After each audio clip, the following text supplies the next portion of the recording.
Hello students, आज मैं आप लोगों को पाठ 8 ऋतुराज द्वारा रचित कन्यादान पाठ पढ़ाऊंगी। तो पहले आप कवि परिचय में इनकी थोड़ा जीवनी पढ़ लीजिए। तो इनका जन्म सन 1940 में भरतपुर में हुआ था। इन्होंने राजस्थान विश्वविद्यालय से अंग्रेजी में एमए किया और 40 वर्ष तक अंग्रेजी साहित्य के अध्यापन के बाद सेवानिवृत्त होकर जयपुर में रहते हैं। अब तक उनके कविता संग्रह प्रकाशित हो चुके हैं, जिनमें मरण धर्मा और अन्य, पुल पर पानी, सूरत निरत और लीला मुखारबिंद प्रमुख है। उन्हें सोमदत्त परिमल सम्मान, मीरा पुरस्कार, पहल सम्मान तथा बिहारी पुरस्कार मिल चुके हैं। ये जो इतने इनके मिले हुए पुरस्कार है।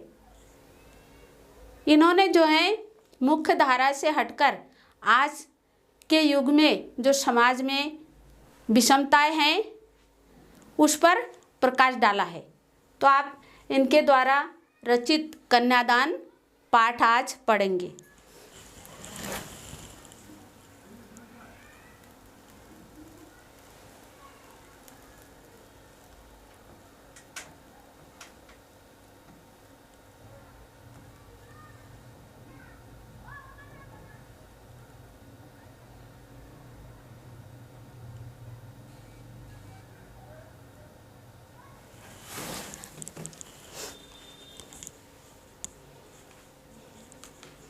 तो पाठ है आपका कन्यादान।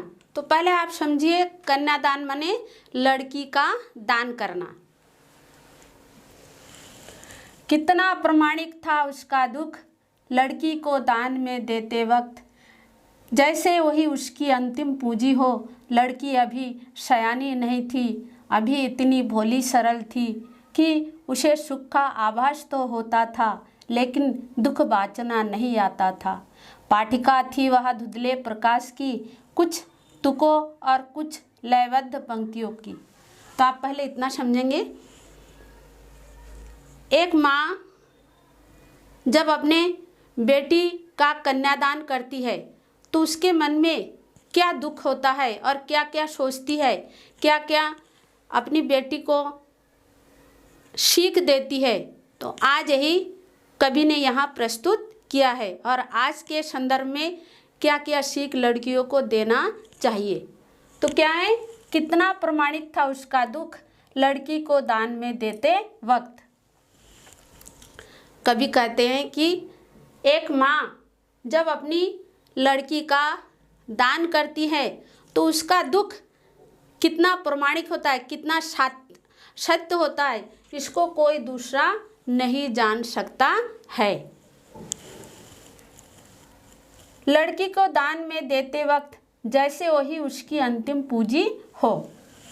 अब यहाँ पे एक अंतिम पूंजी शब्द आया है, मतलब मनुष्य के पास रुपए पैसा धन होता है तो उसकी एक बड़ी रकम बनाते हैं, उसको अंतिम पूंजी भी कहा जाता है। तो वही कह रहे हैं कि लड़की को देते समय उसके माँ के मन में ऐसा लगा कि वे अंतिम पूंजी को किसी दूसरे के पास सौंप रही है। अब उसके मन में कई तरह के विचार आ रहे हैं, पता नहीं मेरी लड़की को इनके ससुराल वाले कैसे देखेंगे, क्या करेंगे।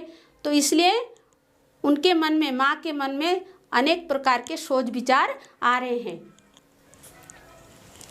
लड़की अभी सयानी नहीं थी, अभी इतनी भोली सरल थी कि उसे सुख का आभास तो होता था, लेकिन दुख वाचना नहीं आता था।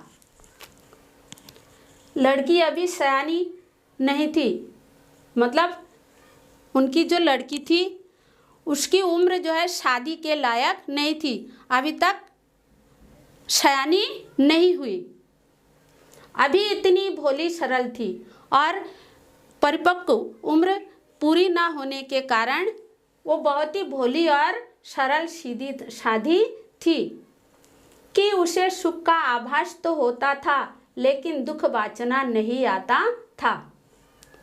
अब देखिए, जब लड़की की शादी कराते हैं तो अपने मन में तरह तरह के विचार उनके मन में आता है कि मुझे बहुत सारा श्रृंगार का सामान मिलेगा, आभूषण मिलेगा, कपड़े मिलेंगे, मतलब कई अच्छे अच्छी कल्पनाएं वो अपने मन में लाती है। लेकिन उसको ये सुख जो है ये तो आभास कर सकती है, लेकिन दुख वाचना नहीं आता है। वाचना माने पढ़ना, लेकिन ससुराल में जाकर उसको क्या क्या कठिनाइयाँ होने वाली है इसको वो पढ़ नहीं पा रही, अर्थात वो नहीं जानती है। जैसे कितने लड़कियों को ससुराल में दहेज के लिए बहुत प्रताड़ित किया जाता है, उसको उलाहने बहुत प्रकार के लांछन आदि लगाए जाते। तो इसलिए क्या करें कि उसे सुख का तो आभास होता था, लेकिन मतलब वे सुख क्या क्या सुख मिलेंगे ऐसे विचार तो उसके मन में आ रहे थे, लेकिन दुख वाचना नहीं आता था। मतलब उसके मन में कैसे कैसे दुख आएंगे ये कभी वे विचार नहीं कर रहे थे, अर्थात तो बहुत ही छोटी थी, इसलिए इसका उसको अंदाजा नहीं था। पाठिका थी वह धुंधले प्रकाश की, कुछ तुकों और कुछ लयबद्ध पंक्तियों की। पाठिका माने पढ़ने वाली, पाठिका माने पढ़ने वाली। तो क्या है पाठिका, पाठिका थी वहाँ धुंधले प्रकाश की। पाठिका माने पढ़ने वाला, धुंधले प्रकाश माने अस्पष्ट ज्ञान। मतलब जो लड़की थी वो इतनी छोटी और इतनी भोली भाली थी कि उसे जो है ससुराल में क्या क्या दुख होने वाला था ये उसको उसके सामने अस्पष्ट ज्ञान के समान था, धुंधले प्रकाश के समान थे। अर्थात उसको आने वाली विपत्ति हो या क्या बुरा समय आने वाला है उसको इसका कुछ आभास नहीं था। कुछ तुकों कुछ लयबद्ध पंक्तियों को, उसे जो है शादी ऐसा लग रहा था, मतलब जो विवाह उसका आने वाला भविष्य इस प्रकार से लग रहा था जैसे कविता की कुछ लयबद्ध पंक्तियाँ और कुछ तुक वाली और लयबद्ध पंक्तियाँ हो, अर्थात उसको जो है ये विवाह बहुत ही सुखमय प्रतीत हो रहा था। अगला है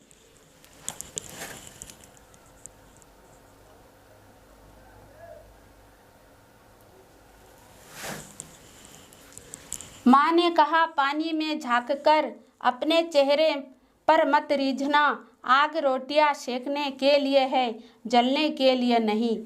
वस्त्र और आभूषण शाब्दिक ब्रह्मों की तरह बंधन है स्त्री जीवन के। माँ ने कहा लड़की होना पर लड़की जैसी दिखाई मत देना। अब कभी एक माँ का जो मतलब उसकी जो भावनाएं है वो अपनी लड़की को क्या क्या सीख दे रही है जब वो ससुराल जाती है। माँ ने कहा पानी में झांककर अपने चेहरे पर मत रीझना।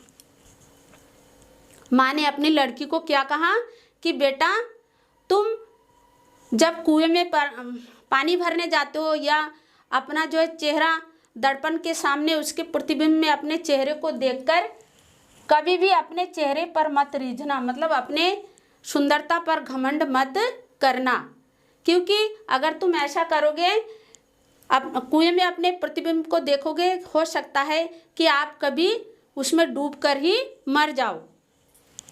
आग रोटियां सेकने के लिए है, जलने के लिए नहीं। अब बहुत सी क्या सभी लड़कियों को ससुराल में जाती बहुत सारा जिम्मेदारियों का सामना करना पड़ता है, उन्हें खाना बनाना मुख्य काम हो जाता है उनका शुरू में। तो क्या कह रहे हैं कि आग रोटियां सेकने के लिए, जलने के लिए नहीं।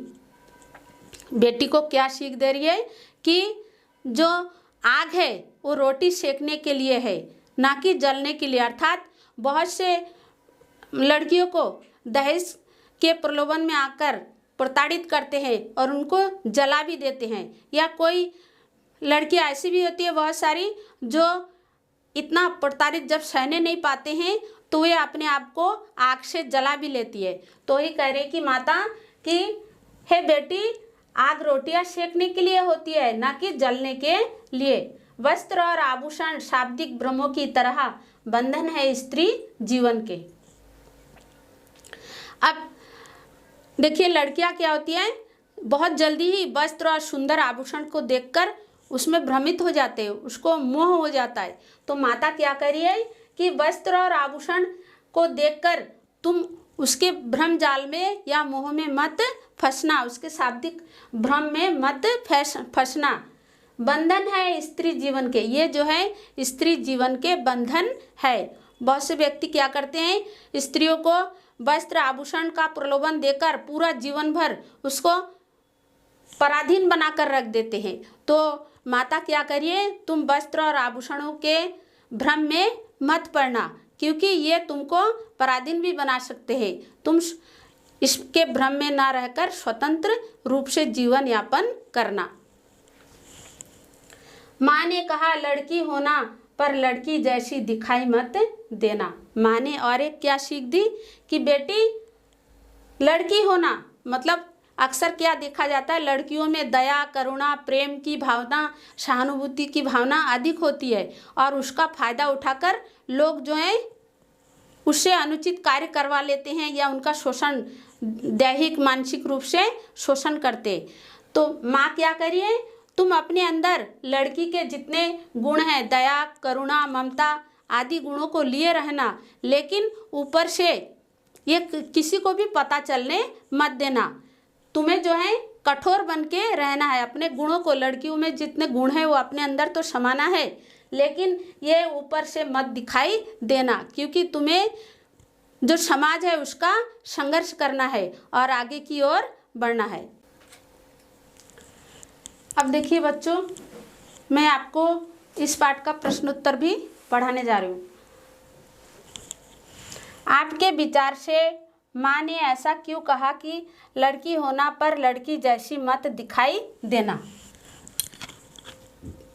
माँ ने क्या कहा कि आप अपने अंदर सरलता, कोमलता, मृदुता, दया की भावना, करुणा सब लड़कियों जैसा रखना, लेकिन ऊपर से लड़की जैसा मत दिखाई देना कि हाँ ये भोली वाली लड़की है। ऊपर से कठोर बने हुए रहना, क्योंकि अगर तुम ऐसा नहीं करोगे, भोली वाली ही सीधी सादी रहोगे, तो तुम्हारा लोग शोषण ही करेंगे, तुम पर अत्याचार ही करेंगे। इससे बचने के लिए मतलब उसे जो अपना पूरा उसका जो अस्तित्व है उसको जानने के लिए माँ ने कहा कि तुम लड़की होना पर लड़की जैसी दिखाई मत देना, अपने अधिकार के लिए लड़ते रहना। ये नहीं कि तुम्हें दबाते जाए और तुम दबते जाओ। अपने अधिकार को प्राप्त करने के लिए, अपने सम्मान को प्राप्त करने के लिए, समाज में प्रतिष्ठित होने के लिए माँ ने कहा कि लड़की होना पर लड़की जैसे दिखाई मत देना। दूसरा क्वेश्चन है, आग रोटियां सेकने के लिए है, जलने के लिए नहीं। इन पंक्तियों में समाज में स्त्री की किस स्थिति की ओर संकेत किया है। आग रोटियां सेकने के लिए है, जलने के लिए नहीं। देखिए आजकल आए दिन अखबारों में या ऐसे गांव में भी सुनने को भी मिलता है कि बहुत से स्त्रियों को दहेज के लिए या अन्य कारणों से जलाकर मार डालते हैं, या फिर कोई ऐसे भी होती है लड़कियां कि ससुराल वाले इतना प्रताड़ित करते हैं कि मरने के लिए मजबूर हो जाती है और स्वयं को आग लगाकर आत्मघात कर लेती है। तो इसलिए मतलब इस स्थिति की ओर संकेत किया है कि कोई भी ऐसी स्थिति न आने दे कि आग से दहेज मतलब आग से लड़कियों को जलाकर मार डाले। इसलिए लेखक ने कहा है कि आग रोटियां सेकने के लिए है, जलने के लिए नहीं। अर्थात समाज को इन्होंने कटाक्ष किया है कि आप ऐसा ना करें। माँ ने बेटी को सचेत करना क्यों जरूरी समझा। बेटी को क्यों सचेत करते हैं कि लड़कियां कोमल होती है, उनका स्वभाव बहुत, उसे जो है अपने ससुराल वालों के स्वभाव के बारे में कुछ पता नहीं चलता है, उनके साथ आने वाले समय में क्या दुष्प्रभाव पड़ सकता है या क्या सा व्यवहार करेंगे।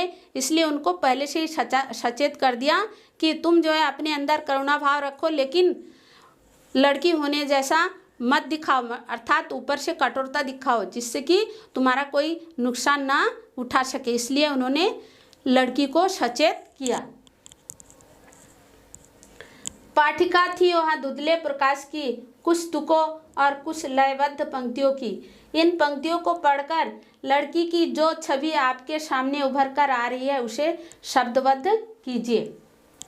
अब देखिए यहाँ पे लेखक कहते हैं कि पाठिका थी माने पढ़ने वाली, धुंधले प्रकाश माने अल्प ज्ञान जो होता है। मतलब लड़की की जब शादी होती है तो वहाँ जब ससुराल या शादी के जो समय है उनका मन कोमल भावनाओं से भर जाता है। जैसे वे उनको श्रृंगार मिलता है, आभूषण मिलता है, नए नए गहने मिलते हैं तो उसके मन में एक खुशी होती है। तो उसको ये पता नहीं होता है कि आगे जाके मुझे जो है एक परिवार संभालना होगा, क्या क्या परेशानी आ सकता है, इसको वो पढ़ नहीं पा रही थी। ये उसका जो है उसके बारे में इसको अल्प ज्ञान था। कुछ तुकों कुछ लयबद्ध पंक्तियों की, और उनको जो है ये सभी जो सोच है, उनकी जो कल्पना है, वे ऐसे लग रहे थे जैसे कोई लयबद्ध और तुकबंद कविता की पंक्तियाँ होती है, अर्थात उसे बहुत ही आनंद आ रहा था। अगला है, माँ को अपनी बेटी अंतिम पूंजी क्यों लग रही थी। अब देखिए, एक बेटी जो है सदैव जब तक बड़ी नहीं होती है सुख में दुख में अपने माँ के साथ ही रहती है। सबसे ज़्यादा मतलब माँ जो है अपने दुख को लड़कियों से ही बांटती है, इसलिए यहाँ पर माँ को अपनी बेटी अंतिम पूंजी लग रही थी। माँ ने बेटी को क्या क्या सीख दी। अब देखिए, माँ ने क्या कहा कि पहले तुम जो है जो आग है उसको जो है रोटियां सेकने के लिए है, ना कि जलने के लिए। अर्थात तुम कोई ऐसा कदम मत उठाना जिससे तुमको जलना पड़े या कोई तुमको जला सके, अर्थात समाज में सचेत रहने के लिए। और क्या कहा कि तुम अपने ऊपर कभी भी घमंड मत करना।